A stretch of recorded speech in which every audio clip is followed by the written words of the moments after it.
Thank you all for tuning back in to Soul Purpose Farms, episode 5. We want to thank you all for following along our journey. And today we just want to have a conversation about relationships, relationship capital. How does that look?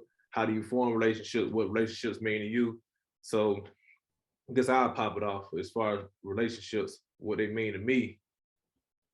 It almost mean everything. Because like how y'all hear the saying, if it's not what you know, sometimes it's who you know.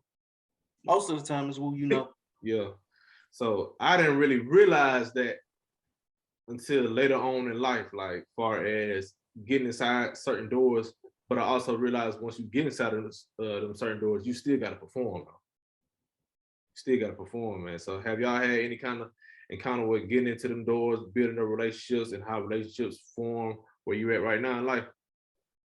Oh yeah, that rolling deck mean a lot. The rooms you in, who you have in in your network and your circle, Yeah. it really do matter. You know what I'm saying? And if you can have all the smarts in the world and not have nobody in your circle, and it be irrelevant, but also you can have all the people in your circle and all the right network, but then get in them doors and not, perform or rise to the occasion, and that could hinder you as well. But it's a balance between both of them.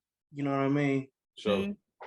Yeah, people say your network is your net worth.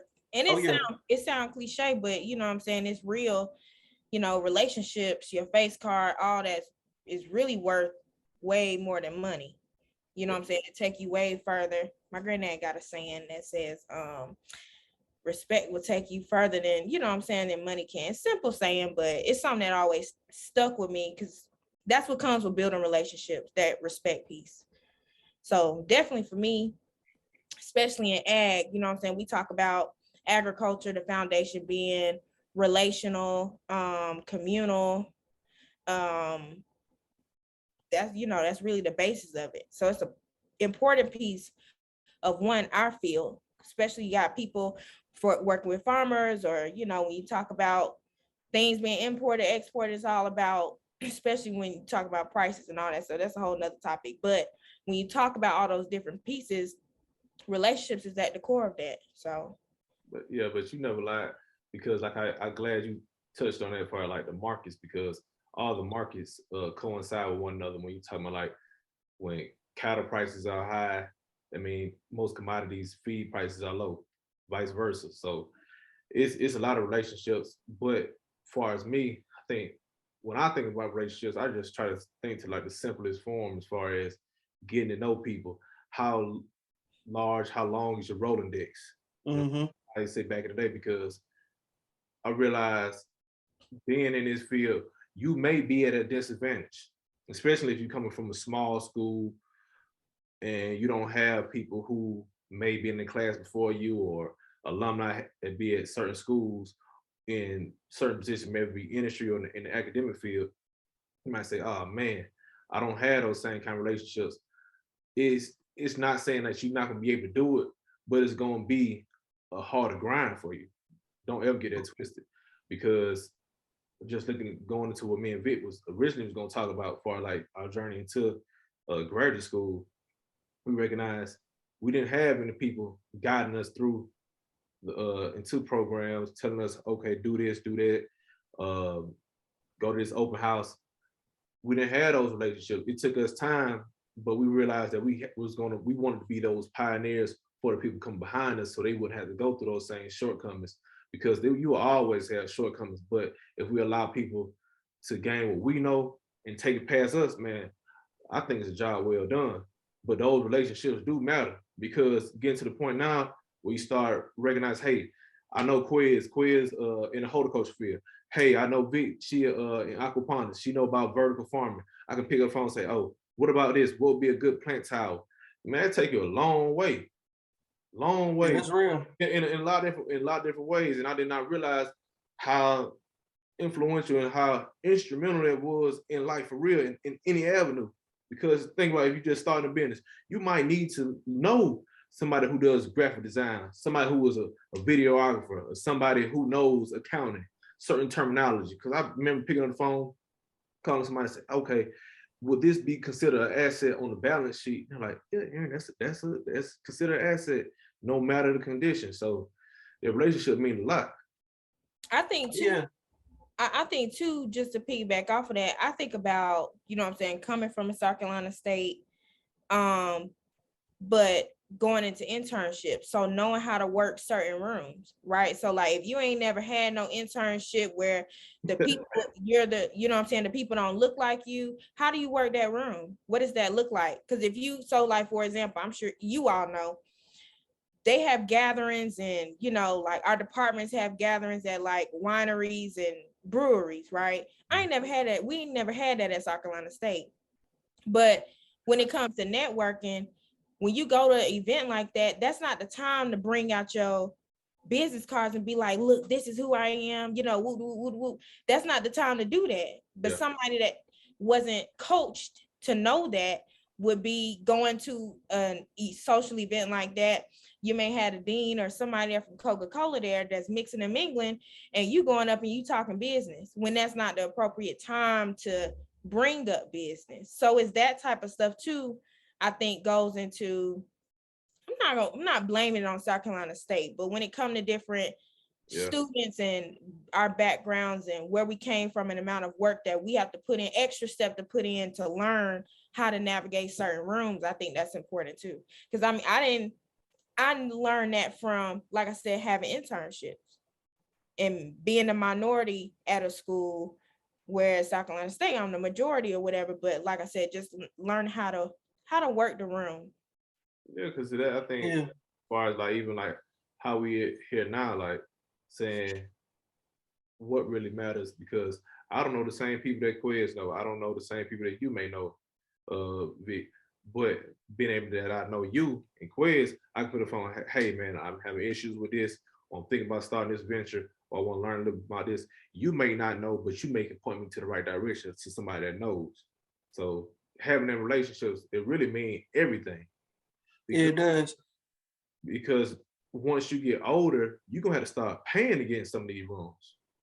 Mm-hmm. You're gonna have to start paying to get into those rooms. And if I was to talk to a person who just say an undergrad who want to pursue either an industry job or go the academic route as far as in the agriculture field, man, use as much relationship capital as you can and gain as much relationship capital as you can as well, because it's gonna cost you once you leave out the walk out that stage. Oh yeah. People not gonna sit around because everybody getting older. They're gonna want to get that money for that time. Mm-hmm. Just piggybacking off of both what both of y'all saying, just, you know, coming from a state, we really don't have that pipeline to the industry that we in, you know, to really work a move or really understand, you know, certain things, like just coming straight out the gate, like they do at other universities. Like other universities have it set up to where they have people, you know, like Aaron was just saying, where, oh, okay, well, they might be in horticulture, they might be in animal science, or they might be in this or that, and they plugged in to where, oh, I can just make a call if I might not know about this or that. I can call so-and-so, or I can call so-and-so, and they can put me on game.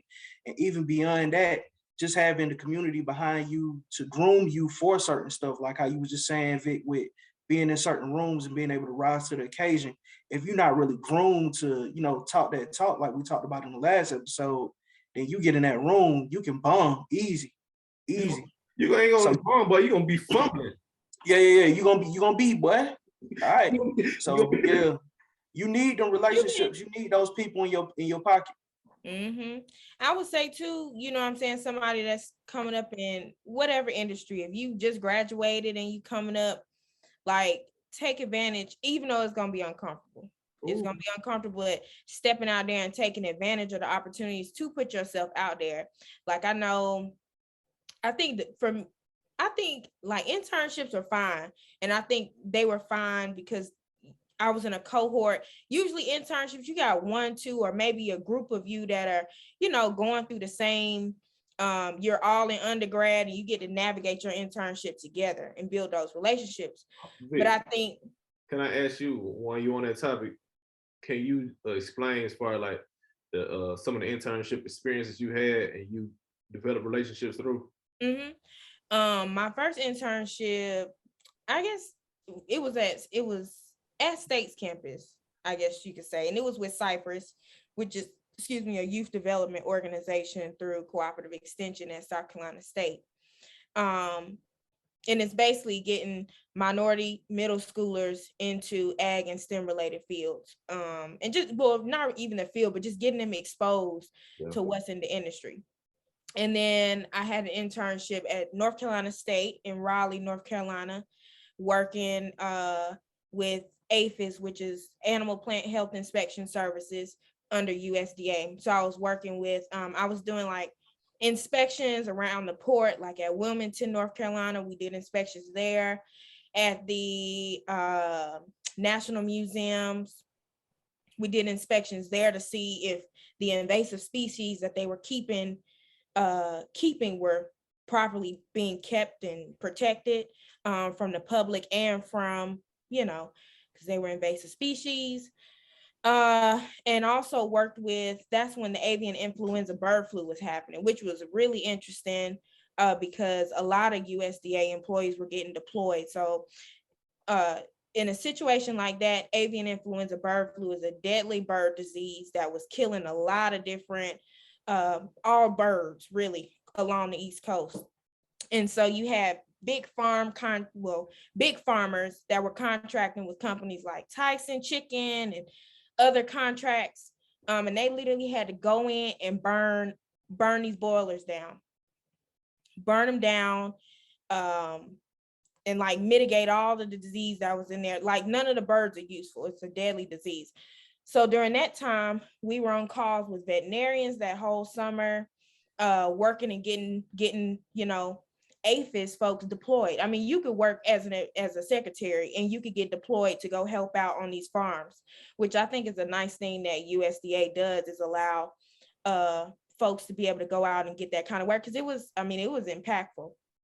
So that was one summer, and then also had an internship at USDA headquarters on the National Mall, working with marketing order agreement.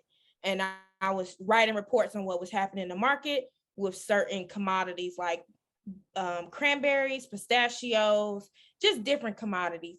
And then we would do inspections also of goods that were being imported into the United States.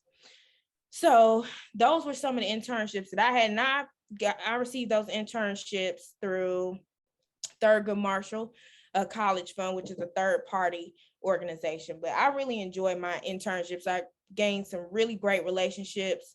My supervisor from both of them, from North Carolina, Camille Morris, I still keep in contact with her. She's awesome. And then my supervisor up in DC, I mean, he wrote all of my job letters, school letters to get into school and graduate school and all that stuff. So yeah, I mean, I was building my network as I was going through those internships, and it was valuable. So I enjoyed it.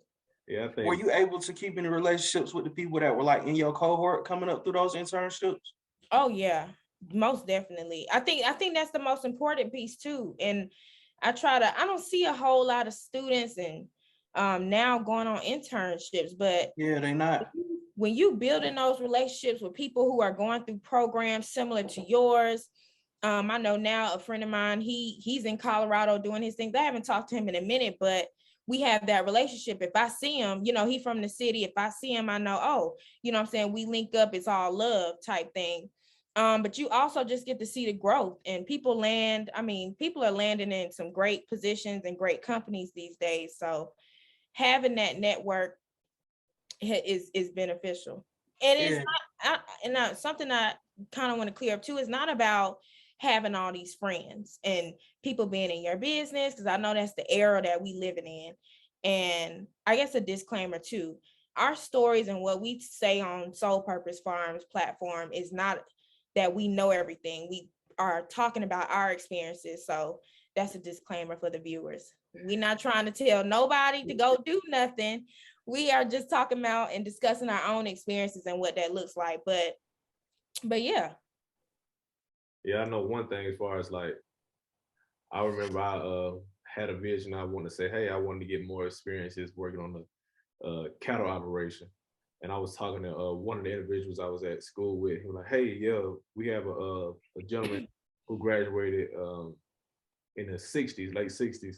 He has a poultry and cattle operation. Would you mind going out there and volunteering with him?" I said, "Yeah." I got his contact, and that's probably one of the greatest experiences I ever had because the lessons and I learned from that individual taught me so much more than I could have gained sitting down inside of a classroom. So I was there a couple years with him and just soaking up game as far as like how the poultry industry is, the commercial poultry industry is, as well as how to start a small herd of cattle. But I also realized the things I liked and certain things I didn't like. But knowing that I want to go into the industry, just being able to have that relationship, say, "Hey, such, I'm interested in doing this. Oh, hey, cool. I know somebody who does that, and they also went to school here." It was great, but at the same time, as far as what if I didn't open up my mouth and say, "Hey, I'm interested in that," I could have blocked that blessing for myself. Mm-hmm. And Yeah. and that person right there is probably one of the guys who I look at as one of my own personal George Washington Carvers, because the man at the time, black people couldn't even go and get terminal degrees in agriculture. So like, man, that's powerful. He's like, yeah, I got the master's, but I really wanted the PhD to leverage me into a whole nother playing field as far as within the academic space. He went on to become a great high school ed teacher, but he wanted to become a professor. But at the time, it didn't allow him to go get a terminal degree because of the circumstances. But building that relationship and understanding where I can go with that to help somebody else out on simple uh, goals for other people, I realized the relationships they really truly matter. Mm-hmm. Yeah, they, yeah. they really truly matter, man. Because Like go ahead. like you saying, like even beyond you, like a lot of the relationships that you build will a lot of times be for other people. You know Yeah, what I mean? I've had a lot of stuff come across my desk where I'm like, well, it might not necessarily be for me, but I got somebody that could work a move with it, and I hit them up, and you should apply to this or you should do this. I mean, one of the girls, Aaron, you met her. One of the girls that been kind of coming up under me at state. She's been real interested in a lot of different things, but doesn't really understand her lane within agriculture and what she's trying to do within agriculture. But just being around people like me and Aaron, she's gotten a better grasp of like what it is she might be able to do in agriculture or how she might be able to impact agriculture, even with scholarship and internship. Like she wasn't looking at no internships, like how you were saying, Vic, one word about no internships. And I'm like, nah, you need that. Like you need to mingle with people in this field. You need to understand what's going on around you so you can talk their talk and actually move in those rooms. And something that came across my desk wasn't necessarily for me, but she applied for it and got it. And now she, on an internship, mingling with people and learning that language. And, the whole summer she been hitting me up like, man, this is what I needed. I appreciate you so much. I appreciate you and your people for talking to me and helping me out, helping me understand certain things. So it's all about that relationship and how you build and, not only your relationship, but how you continuously, build on that relationship and how you keep that relationship in the bag. Because a lot of people will find people, and like you were saying earlier, Vic, like you kind of talk about it and talk with those people, but then a little bit later, you don't even associate with those people. You know what I'm saying? You need to keep those relationships because you never know how you might need somebody in the future or how it might be able to help you or somebody else that's a part of your network that they might not necessarily know. Right. I like how you said going what Aaron was saying about going working on the farm and figuring out what he did and did not like with the guidance of that relationship. And I can say the same thing for me when I was in DC. I absolutely hated what I was doing. I hated it, because I knew it was nice to be at DC. Like that's the Mecca. Like USDA is the Mecca. That's where you want to be. Those are the people that are calling the shots, the politicians, all that good stuff. But I realized this is not for me. It's like the Hollywood version of politics. Being up there. And so what I was doing, I was writing, like I said, I was writing reports every day on what was happening in the market. And I'm like, I don't like this writing. And it wasn't, I mean, it was cranberries and pistachios. Like, it was that type of commodity. I mean, they're all important, but I just didn't like it. So something that I took upon myself, which I like that I had the ability to do that because of my experiences before. I started going around to other offices. So I would go to forestry department and say, hey, can I sit down with the department head over here? Can I go down to the military side where you have the folks that manage, run, and what's it called? They put guidelines on military food, the packaging, and so we were able to try the different. So being able as an intern, you have the autonomy to go around to different offices and say, hey, I want to meet with this person. What was your journey? How did you get into the job that you're in? And I found value in that, even though I didn't too much like what I was doing.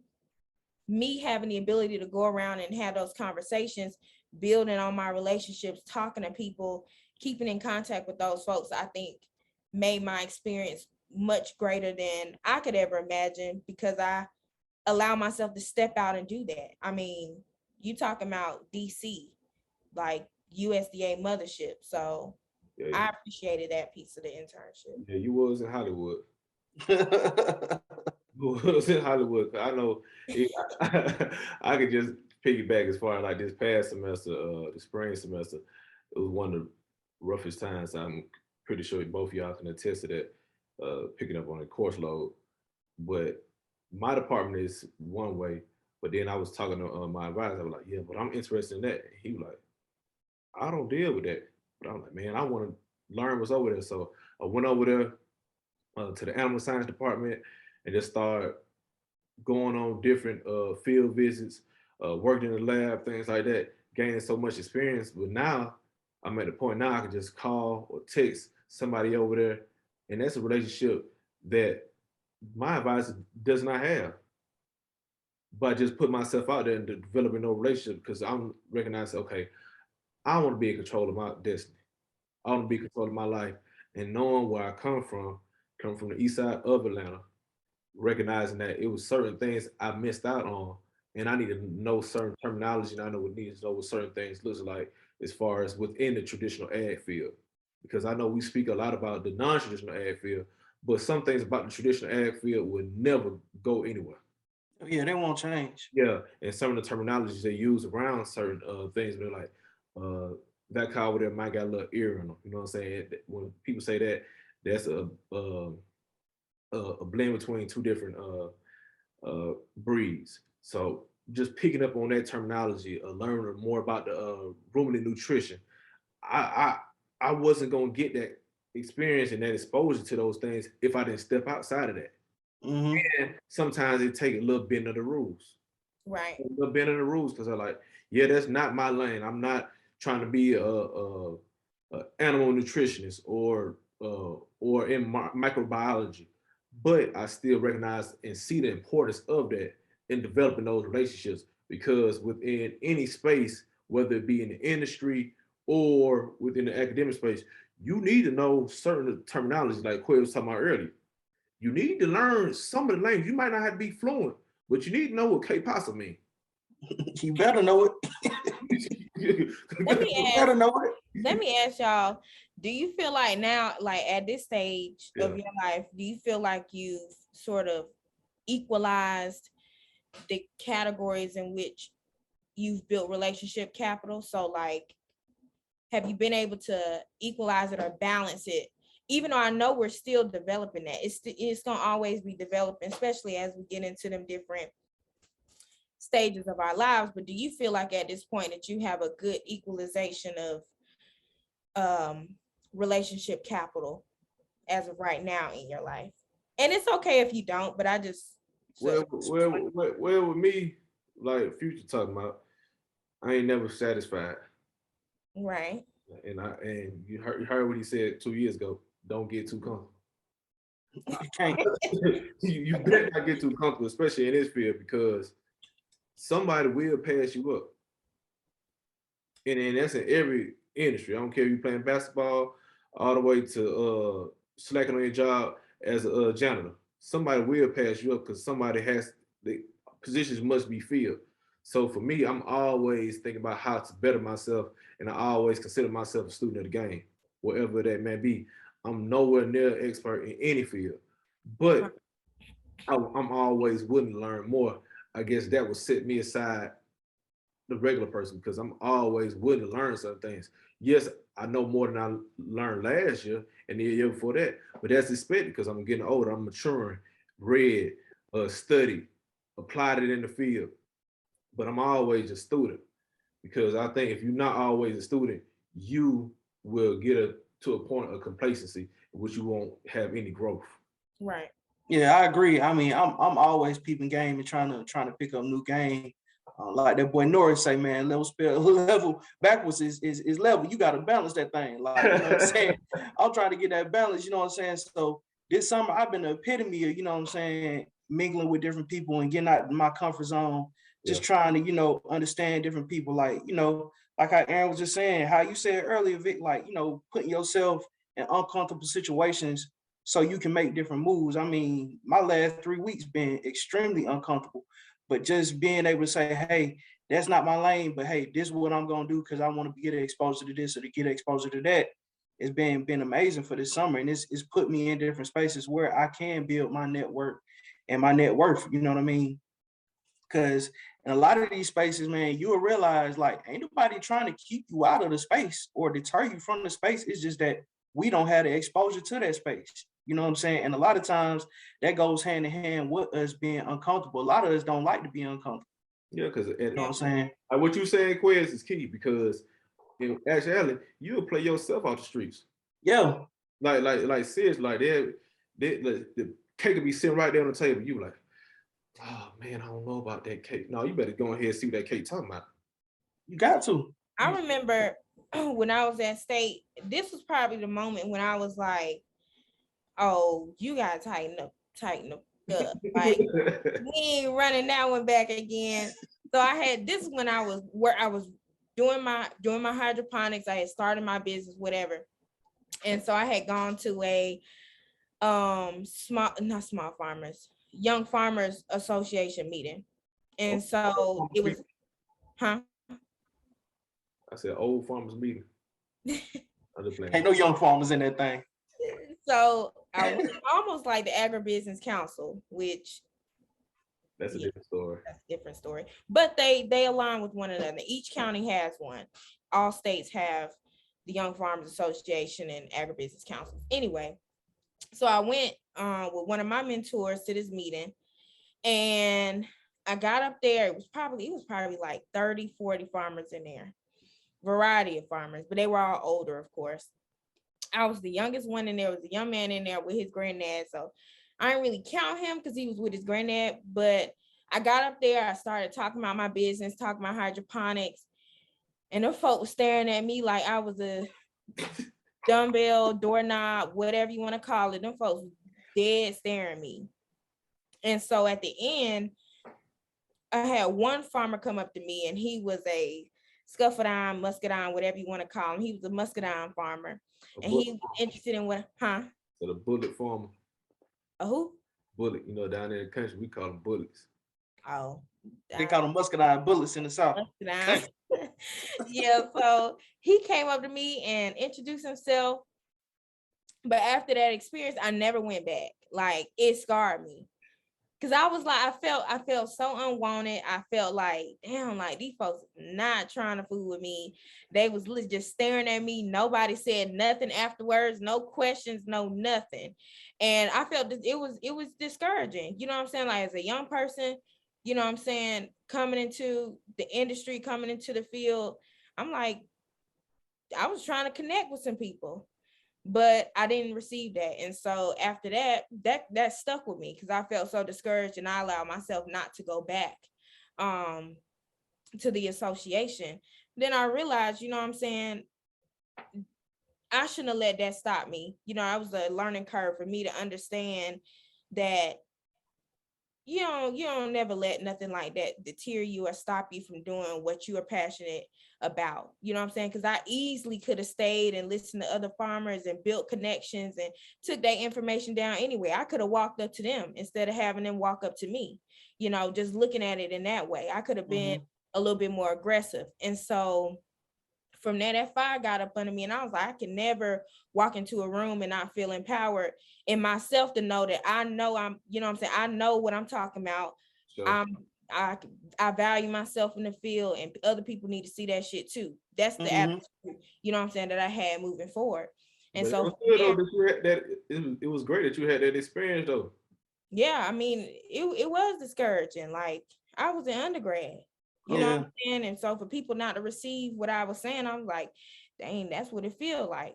But after that, you know what I'm saying, I went to that program at Southern, and that was a whole experience for me too, which I appreciate that experience. I feel like that experience, that small experience that I had at that one little young farmers meeting, set me up to be able to feel like, yeah, I can be part of something, and I still be the youngest person in the room, which is usually what happens most of the time. Right, I'm the youngest one in the room, trying to explain to these folks what I got going on.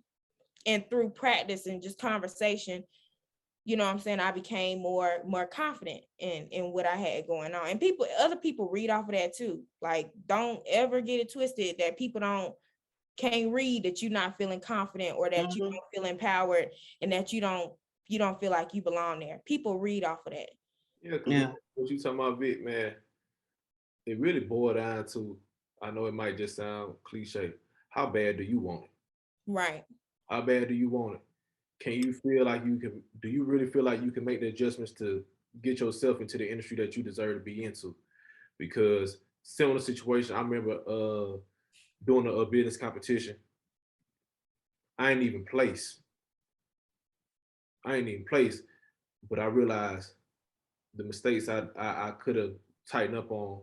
But I also realized, man, this is a great idea. I ain't gonna let nobody stop me for doing this. Right. No, it's on my heart. I know what I've been called to do, and that I done prayed on. Like, I had practice, still didn't win, but I realized I wasn't gonna stop there, because guess what?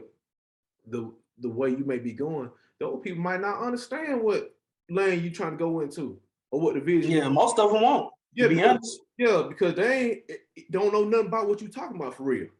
So you may just say, okay, cool. That may have just been the wrong audience. And but still take the feedback they gave you to tighten up. So when you get around the right people and you present it the right way, you're gonna take off. It may not work that time. Like, I was watching the interview a minute ago, and I heard Mark Cuban say, "But you only need to be right once. You only need to be right once. It just take that one time to take you to the next level." And like in the Bible say, shoot, what's greater than falling down 7 times? Yeah. Getting up 8. Getting up. Yeah.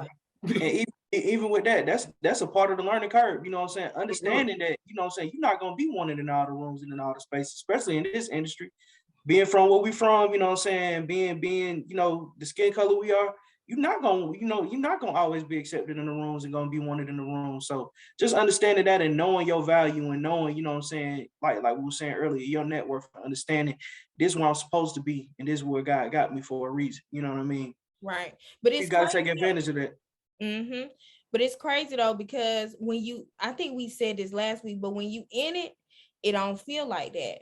But I always, you know what I'm saying? Like Aaron said last time, he be having to do almost like an out of body experience, step away from it. I really wipe it off.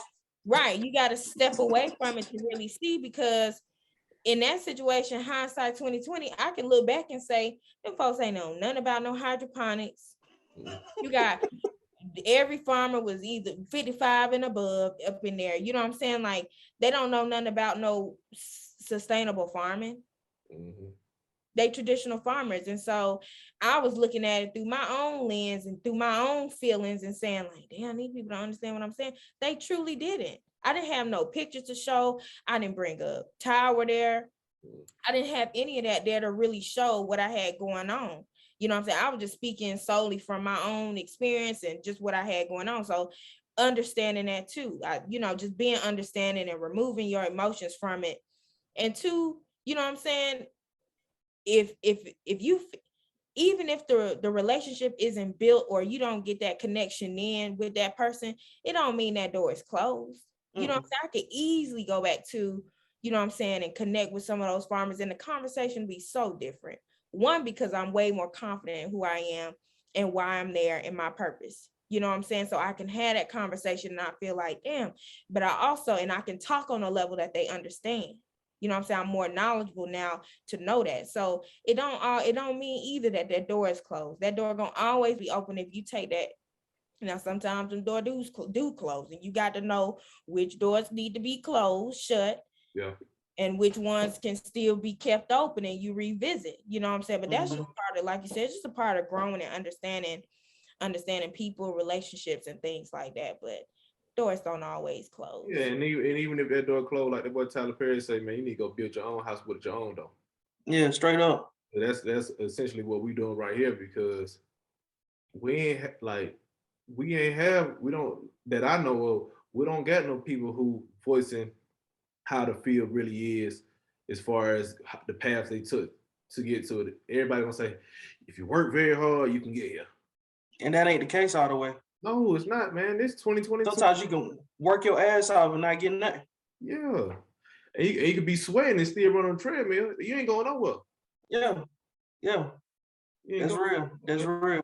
But I want to just wrap it up and see, like, can y'all, each of y'all, just say any closing remarks for our relationship? Any last things you want to say about it?